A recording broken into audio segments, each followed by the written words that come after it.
I was just involved in an important meeting with a bunch of repair shop owners, and a really important question come up. I thought it would be really valuable if I shared this with you, and on top of that, I'm going to give you what my answer was. It was totally different than everyone else's. So all you have to do right now is buckle up, because we're going to get started. Hey, Matthew here, the Car Count Fixer. Thank you so much for taking a minute out of your day. And welcome back to the channel. If you're a repair shop owner and you want to grow your car count, income, and profits, go ahead and hit that subscriber button, ring the bell icon, and you'll be on your way. So I told you that I was involved in a small group of shop owners, and we were talking about a bunch of different things, and a question come up, and I want to share this with you. So be sure you leave me your comments down below, because I really want to hear what you've got to say about this. So the way the question sort of evolved was this. Let's talk about your customers and when they have a catastrophic problem with the car. You could say, well, it's like when lightning strikes. Now listen, you have to follow along with this, because I know that you diagnose the cars sort of as you're driving down the road, and you don't get upset about too much because you know what's going on. So I want you to think in the mindset of your customer, who basically says, I put the key in, turn the car on, and it goes, everything's good. So let's look at this from your customer's point of view, and what happens when they have this so-called, in their mind, a catastrophic failure. Something like a check engine light come on. Maybe it was something simple like, it's all of a sudden grinding brakes that are just, irritating the heck out of you as you drive, or a sudden pull in the car, steering or braking or cornering. And when that happens, they know they've got to get their car serviced. So understanding that framework of here's a catastrophic failure for a customer, the question come up is, what does your customer do? Do they think of you first? Do they think of you second?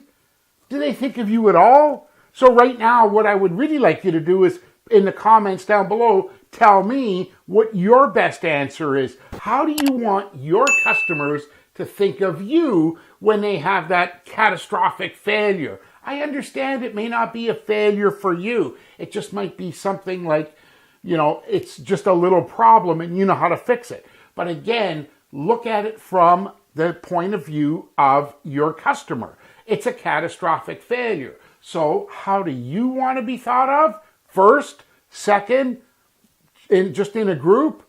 Go ahead and leave your comments down below. But when my turn come up in this meeting and was asked, how do I want customers to think of me?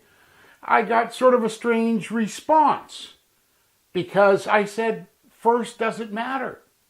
I want to be the only one that they think about. Think about that. When your customer has a catastrophic failure, do you want to be the guy they say, well, should I go to Jack or should I go? You want to be the only guy that they're thinking about. And how do you do that? Well, you fix your marketing. And listen, I talk to shop owners virtually every day, and the best piece of advice that I could give you is this. Go ahead and think about a guy starting a fire by rubbing two sticks together. Just go ahead and visualize that, and eventually fire starts. Well, now picture that same person rubbing two sticks together slowly. It's not the same outcome. You cannot do it that way. That's why you have to be using multiple channels, whether it be direct mail, email. You have to have a newsletter that goes out. Do you have a YouTube channel? You do video, don't you? What about your Facebook page? Are you posting constantly to your Facebook page? Listen, there's a whole lot of that, and I could go on and on, but I don't want to take up a lot of your time. What's really important is this. In the links down below, first of all, tell me if you agree with me, and secondly, you'll notice that down below in the description of this video, there's a link to 3 questions. I've set up a video. Answer these 3 questions, and understand this. It's not somewhere where you're going to, post your response in public. It's something I want you to take a pad and a pen and watch that video. It's 10 or 12 minutes, But go ahead and do that. You don't have to sign up. I don't need your email address. I'll never know that you were there.